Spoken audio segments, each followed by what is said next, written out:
မင်္ဂလာပါရှမိတ်ဆွေတို့ရေဒန်နာရီဆိုတာတခါတလေမှအလွန်လှပသလိုတခါတလေမှတော့ရင်ကွဲမတက်ဝမ်းနေဖို့ကောင်းတာပါလေဒီနေ့မှာတော့မိခင်သပွဲပြုစုဆောင်ရှောက်ခဲ့တဲ့မိမိရဲ့ကျေးဇူးရှင်သခင်မလေးကိုမှမတော်တဆမျိုးရှာမိတဲ့ဗဟောင်းလို့ခေါ်တဲ့မိချောင်းကြီးရဲ့အဖြစ်အပျက်ကိုပြင်ဆက်ပေးမှာပဲဖြစ်ပါလေဒါထိုင်းနိုင်ငံအရှေ့မြောက်ပိုင်းကဝန်ဆန်မောလို့ခေါ်တဲ့ရေအိုင်ကြီးရဲ့မူလအစသမိုင်းကြောင်းလည်းဖြစ်ပါတယ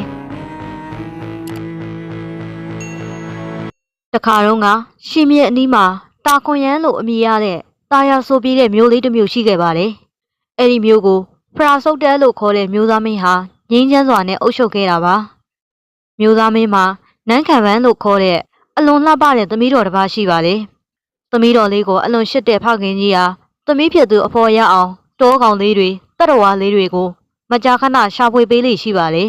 ။တနေ့မှာတော့မျိုးသားမင်းဟာမိချောင်းပေါက်စလေးတစ်ကောင်ကိုယူဆောင်လာပြီးသမီးတော်နန်းခံပန်းကိုမွေးမြူခိုင်းခဲ့ပါတယ်။နန်းခံပန်းဟာမိချောင်းလေးကိုရှမ်းလို့အမည်ပေးခဲ့ပေမဲ့ရွာသားတွေကတော့သူ့ရဲ့ထူးခြားတဲ့အသွင်ပြင်းကြောင့်ဗန်ဟောင်လို့ပဲခေါ်ကြပါတယ်။နန်းခံပန်းဟာဗန်ဟောင်ကိုသားသမီးအင်းလို့ဂရုစိုက်ခဲ့တယ်လို့ဗန်ဟောင်ဟာလည်းလူတွေရဲ့မေတ္တာကြောင့်ပဲကြောက်ရွံ့တတ်တဲ့ရှစ်တက်တဲ့စိတ်ခံစားချက်တွေရှိလာခဲ့ပါတယ်။သူကအလွန်ရင်ကျေးတဲ့မိချောင်းတစ်ကောင်ဖြစ်ပြီးတော့နေ့စဉ်နေ့တိုင်းသခင်မလေးသွားခြင်းတဲ့နေရာတွေကိုကြောပေါ်တင်ပြီးလိုက်လံပို့ဆောင်ရင်းသူတို့ရဲ့တန်ရုံးစဉ်ဟာခိုင်မြဲလာခဲ့ပါတယ်။နှစ်ပေါင်းများစွာကြာလာတဲ့အခါမှာတော့နန်းခံပန်းဟာကြော်ရှင်းလှပတဲ့မိမ့်မပြိုလေးဖြစ်လာသလိုဗန်အောင်ဟာလည်းခေါင်းကနေအမီးအထိ12မီတာကျော်ရှည်လျားတဲ့အေယာမမြစ်ပင်ရဲ့မီးချောင်းကြီးဖြစ်လာခဲ့ပါတယ်။သူ့ရဲ့ပါးစပ်ဟာ4မီတာအထိကျဲကျဲလောင်လောင်ဟနိုင်စွမ်းရှိပါတယ်။ဒါပေမဲ့အရွယ်အစားဘလောက်ပဲကြီးမားပါစေသူတို့နှစ်ဦးရဲ့တန်ရုံးစဉ်ကတော့အရင်အတိုင်းပါပဲ။နေ့တစ်နေ့ရဲ့မွန်းလွဲပိုင်းမှာတော့ပုံမှန်အတိုင်းပဲနန်းခံပန်းဟာဗဟောင်းရဲ့ကြောပေါ်စီးပြီးမြစ်ကြောင်းအတိုင်အလှကြည့်ရင်ရေရှိုးဖို့ထွက်လာခဲ့ပါတယ်။ဒါပေမဲ့လို့ကံကြမ္မာရဲ့အလေပြောင်းတစ်ခုဟာသူတို့ကိုစောင့်ကြိုနေခဲ့ပါတယ်။သူတို့နှစ်ယောက်ဟာမြစ်ထဲမှာရှိတဲ့ဗန်နွန်လို့ခေါ်တဲ့အလွန်ကိုစိုးသွမ်းတဲ့မိချောင်းကြီးနဲ့ရင်ဆိုင်လိုက်ရပါတော့တယ်။ဗန်နွန်ဟာလူသားတွေကိုလိုက်လံစားတော့လေရှိတဲ့မိချောင်းဆိုးကြီးပါ။သူဟာဗဟောင်းရဲ့ကြောပေါ်ကနန်းခံပန်းကိုမြင်လိုက်တာနဲ့အငမ်းမရတိုက်ခိုက်ပါတော့တယ်။ဗန်ဟောင်ဟာသူ့သခင်မလေးကိုကာကွယ်ဖို့အစွမ်းကုန်စူးစမ်းခဲ့ရပါတယ်။သူဟာသူ့ရဲ့အမိနဲ့ဗန်နွန်ကိုရိုက်ထုတ်ရင်းမောင်းထုတ်ဖို့စူးစမ်းခဲ့ပါတယ်။ဒါပေမဲ့ဗန်ဟောင်အတွက်အခက်တွေ့နေတာကတော့သူ့ကြောပေါ်ကသခင်မလေးဟာရေထဲပြုတ်ကျပြီးရန်သူလက်ထဲပါသွားမှာကိုပါပဲ။သခင်မလေးကိုဘေးကင်းရာပို့ခြင်းစောနဲ့ဗန်ဟောင်ဟာဆုံးဖြတ်ချက်တစ်ခုကိုအလင်းစလိုရှလိုက်ပါတယ်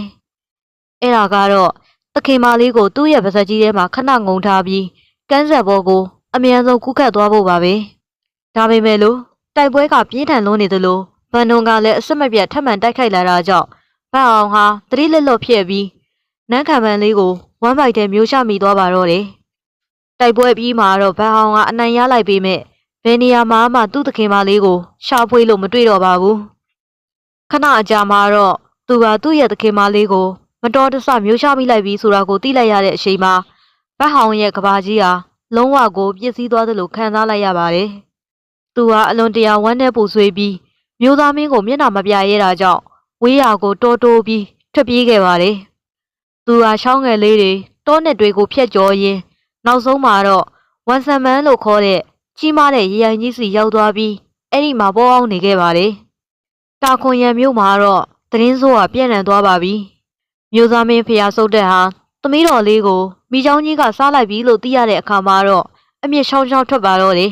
။ကျေးဇူးမသိတဲ့တတဝါလို့သတ်မှတ်ပြီးမိချောင်းဆရာတွေကိုစုဝေးစေခဲ့ပါတယ်။မျိုးသားမင်းဖရာဆုတ်တဲ့ရဲ့အမိန့်တော်အရခွန်ဘိုးနဲ့ခွန်ဖရာရှော့တို့ဟာတာခွန်ရံမျိုးရဲ့အတော်ဆုံးမိချောင်းဆရာတွေကိုစုစည်းပြီးအဖွဲ့နှစ်ဖွဲ့ခွဲလိုက်ပါတယ်။သူတို့ဟာမိချောင်းကြီးဗန်ဟောင်းရဲ့အေယာမရှေ့ရာကြီးတွေကိုရှေ့ရာခံရင်းရှီမြစ်ကြောင်းအတိုင်းပဲအပူတပြင်းလိုက်လံရှာဖွေကြပါလေ။လန်ခရီဟာအလုံးမဲ့ခက်ခဲကြမ်းတမ်းသလိုတောနယ်ထဲမှာလဲရစ်စစ်တဲ့ကြားသေးတဲ့ဝင်တိုးတွေကိုရင်ဆိုင်ကြောပြန့်ရင်းဗန်ဟောင်တောတိုးသွားတဲ့လမ်းကြောင်းတစ်လျှောက်တပ်ပင်တွေလဲပြိုနေတာကိုကြည့်ပြီးသူတို့ဟာနောက်ရောက်ခံလိုက်လာကြပါလေနောက်ဆုံးမှာတော့အလျား240မီတာအနည်း40မီတာလောက်ရှိတဲ့ဝါဆန်မော်ရေအိုင်ကြီးစီကိုစိုက်မြဲမြဲရောက်ရှိသွားပါတော့တယ်ရေအိုင်ကြီးကိုရောက်တဲ့အခါပထမဆုံးအစွမ်းပြဖို့ဆင်းသွားတာကတော့မော်ဘုံလုံးပဲဖြစ်ပါလေသူဟာသူ့ရဲ့မန်တန်တွေနဲ့မိချောင်းကြီးကိုနှိမ်နှင်းဖို့ ယုံကြည်ချက်ပြည့်နဲ့ရေထဲငုံရှိုးသွားပါလေဒါပေမဲ့တနေ့လုံးကုံဆုံးသွားတဲ့တိုင်အောင်မော်ဘုံလုံးကရေပေါ်ကိုပြန်ပေါ်မလာတော့ပါဘူးစိုးရင်စိမ်ဝင်လာတဲ့ခွန်ဘုံနဲ့ခွန်ပရာရှွတ်တို့ဟာဒုတိယမြောက်မိချောင်းဆရာမော်ဖယုံကိုထပ်မံဆေးလွတ်ခဲ့ပါတယ်မော်ဖယုံဟာလည်းမော်ဘုံလုံးကိုကူညီရင်းမိချောင်းကြီးကိုဖမ်းမှုရေအောက်ထဲဆင်းသွားပြန်ပါတယ်ဒါပေမဲ့ကံကြမ္မာကတော့ရစ်စစ်မြဲပါပဲတညအလုံးဆောင်ဆိုင်နေပေမဲ့မိချောင်းဆရာနှစ်ဦးစလုံးဟာအရေးအယောင်မတွေ့ရတော့ပဲရေအိုင်ကြီးကတိတ်ဆိတ်လိုနေပါလေအဲ့ဒီအချိန်မှာပဲကြံချိနေတဲ့နောက်ဆုံးမိချောင်းဆရာကတော့အမျိုးသမီးတဦးဖြစ်တဲ့ရာမဲခံမုံပဲဖြစ်ပါလေသူမဟာကြမ်းတဲ့သူတွေလို့ဇွတ်တရမလုပ်ပဲစဉ်းစားဆင်ခြင်ဉာဏ်ကိုအသုံးချခဲ့ပါတယ်သူမဟာမန်တန်ရွက်ဖက်ပြီးရေကိုခွဲကရေအောက်ကိုကြီးလိုက်တဲ့အခါမှာတော့ထူးဆန်းတဲ့ခူကြီးတစ်ခုကိုတွေးလိုက်ရပြီးရာမဲခံမုံဟာရှင်းရှင်းပဲသဘောပေါက်သွားပါလေအဲ့ဒါကဂူအစ်စ်မဟုတ်ပဲဗတ်အောင်ရဲ့ပါဇက်ကြီးဖြစ်နေတာပါအရင်ဆင်းသွားတဲ့မိချောင်းဆရာနှစ်ယောက်ဟာဂူအစ်စ်ထင်ပြီးဗတ်အောင်ရဲ့ပါဇက်သေးကိုလှည့်စားခံရကအစားခံလိုက်ရပြီးဆိုတာကိုသူမှရှင်းရှင်းပဲသိလိုက်ရပါပြီရာမဲခံမုံဟာကုန်းပေါ်ပြန်တက်ပြီးခွန်မိုးနဲ့ခွန်ပရာချက်တို့ကိုအစီအစဉ်တစ်ခုတင်ပြခဲ့ပါတယ်သူမဟာလူတစ်ယောက်ရဲ့လက်မောင်းအရွယ်လောက်ရှိတဲ့ခိုင်ခန့်တဲ့ကြိုးကြီးသုံးချောင်းကိုကျစ်ခိုင်းခဲ့ပါတယ်ကြိုးတစ်ချောင်းစီဟာ50မီတာလောက်ရှည်ရပါမယ်ကျိုးရဲ့တစ်ဖက်စွန်းကိုအလွန်ကြီးမားတဲ့ဗရောက်ပင်ကြီးမှာကြစ်ပါအောင်ရှင်းအောင်ထားပြီးကျန်တဲ့တစ်ဖက်ကိုတော့နှစ်ဖက်ရှင်တမဏိလက်နဲ့ရှမုတ်မှာတုပ်ထားလိုက်ပါတယ်အားလုံးအစင်းသက်ဖြစ်တဲ့အခါမှာတော့ရာမဲခံမုံဟာမန်တန်ရွက်ဖက်ပြီးရေအောက်30မီတာမှရှိတဲ့ဗဟောင်းရဲ့ပါဇက်တဲကိုရှမုတ်နဲ့အတူဓာတ်ရိုက်ဆင်းသွားပါတယ်ဗဟောင်းဟာသားကောင်ဝင်လာပြီးအထေးနဲ့ပါဇက်ကိုပိတ်ချလိုက်တဲ့အခါမှာတော့ရှမုတ်ဟာဗဟောင်းရဲ့အထက်မရိုးနဲ့အောက်မရိုးကိုထိုးပေါက်သွားပါတော့တယ်အဲ့ဒီအချိန်မှာပဲရာမဲခံမုံဟာဗဟောင်းရဲ့ပါဇက်တဲကနေရှင်းရှင်းပဲရေပေါ်ကိုပြန်တက်ခဲ့ပါတယ်ရှမုတ်ထိုးခံရတဲ့ဗဟောင်းဟာနာကျင်မှုကြောင့်ရေအောက်ကူကြီးပြိုကျသွားတဲ့အထိတယုံယုံဖြစ်နေပါတယ်ကမ်းပေါ်ကလူတွေကလည်းအစွမ်းကုန်ကျိုးနဲ့ဆွဲတင်ကြပါတယ်တရက်နဲ့တညတိုင်အောင်ရုန်းကန်ပြီးတဲ့နောက်မှာတော့ဗဟောင်းဟာအာရင်ကုန်ခန်းသွားပါတယ်သူဟာကမ်းပေါ်ကိုအစွဲခံလိုက်ပြီးမျက်ရည်တွေတသွင်သွင်စီးကြရင်ငိုကြွေးနေပါတယ်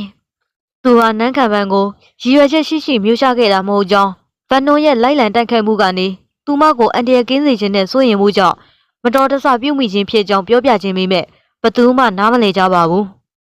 လူတွေဟာလက်နက်တွေနဲ့ဝိုင်းဝန်းတိုက်ခိုက်ကြပါလေဒါပေမဲ့ထူးဆန်းတာကဗန်အောင်ကဘသူ့ကိုမှပြန်မကြိုက်တယ်လို့ယုံလည်းမယုံတော့ပါဘူးသူဟာသူ့ရဲ့အမားအတွက်အသက်ကိုပေးဆက်ဖို့အစင်းသင့်ဖြစ်နေပါပြီလူတွေဟာသူ့ကိုပစိန်တွေဓားတွေနဲ့အရှက်ပေါင်းများစွာခုတ်ထက်တက်ပြက်ကြပါလေအသက်မထွက်ခင်မှာတော့ဗန်အောင်ကဒီရိုင်ကိုထာဝရဆောင်ရှောက်မဲ့အဆောင်အရှောက်ဖြစ်ပါစေလို့ဆုတောင်းသွားခဲ့ပါတယ်ဗန်အောင်သိဆုံးသွားတဲ့အခါမှာတော့ခွန်ဘုံနဲ့ခွန်ပရာရှွတ်တို့ဟာဗန်အောင်ရဲ့ဝမ်းပိုက်ကိုခွဲကြည့်ဖို့အမိန့်ပေးခဲ့ပါလေဘိုက်ကိုခွဲလိုက်တဲ့အခါမှာတော့လူအလုံးဟာဝမ်းနဲ့စွာနဲ့ငိုကြွေးခဲ့ကြပါလေဗန်အောင်ရဲ့ဝမ်းပိုက်ထဲမှာမော်ဘွန်လုံးနဲ့မော်ဖယုံတို့ရဲ့ရိုးစုတွေကိုအပြည့်စုံတွေ့ရသလိုနန်းခံပန်းရဲ့ဥကောင်းခွန်နဲ့သပင်တွေကိုလည်းတွေ့ရခဲ့ပါလေဝမ်းထဲကရိုးအလုံးကိုအဖြူရောင်အဝတ်သုံးထုံနဲ့ထုတ်ပြီးဇာပနာပြုလုပ်ဖို့တာကွန်ရံမျိုးကိုပေးဆောင်သွားခဲ့ပါလေဗန်အောင်ရဲ့ခေါင်းကိုလည်းအတူယူဆောင်သွားကြပေမဲ့ဗန်အောင်ရဲ့ဝိညာဉ်ကတော့သူဆူတောင်းခဲ့တဲ့အတိုင်းအဲ့ဒီရေအိုင်ကိုစောင့်ရှောက်ဖို့ကြံရက်ခဲ့ပြီးရေအိုင်ရဲ့ကျေးဇူးရှင်မိချောင်းကြီးအဖြစ်ပြောင်းလဲသွားခဲ့ပါတယ်တခါတရံလူတွေဟာအဲ့ဒီရေအိုင်ကိုလာပြီးကျေးဇူးရှင်ကိုမြင်ကျင်ကြတဲ့အခါမှာတော့အေယာမမိချောင်းကြီး၃ကောင်ပေါ်လာတတ်တယ်လို့ဆိုကြပါလေဒီလိုထူးဆန်းရှားနားလည်းဖြစ်ရကြောင်းပဲအဲ့ဒီကြီးမားတဲ့ရေအိုင်ကြီးကိုဝန်ဆန်မောဒါမှမဟုတ်ဝန်သုံးမောမိချောင်းနှိမ်နှင်းစရာ၃ဦးရဲ့ရေအိုင်လို့အမည်တွင်လာခဲ့တာဒီနေ့အထိပါပဲပြည်သက်များရှင်တန်ရောစင်တစ်ခုရဲ့စိုးရင်စိတ်ကြောင့်အမားကျူးလွန်ပြီးအသက်ပေးသွားခဲ့ရတဲ့မိချောင်းကြီးပန်အောင်ရဲ့ဇလန်းကတော့ဒီမှာတင်ပြီးဆုံးသွားပါပြီ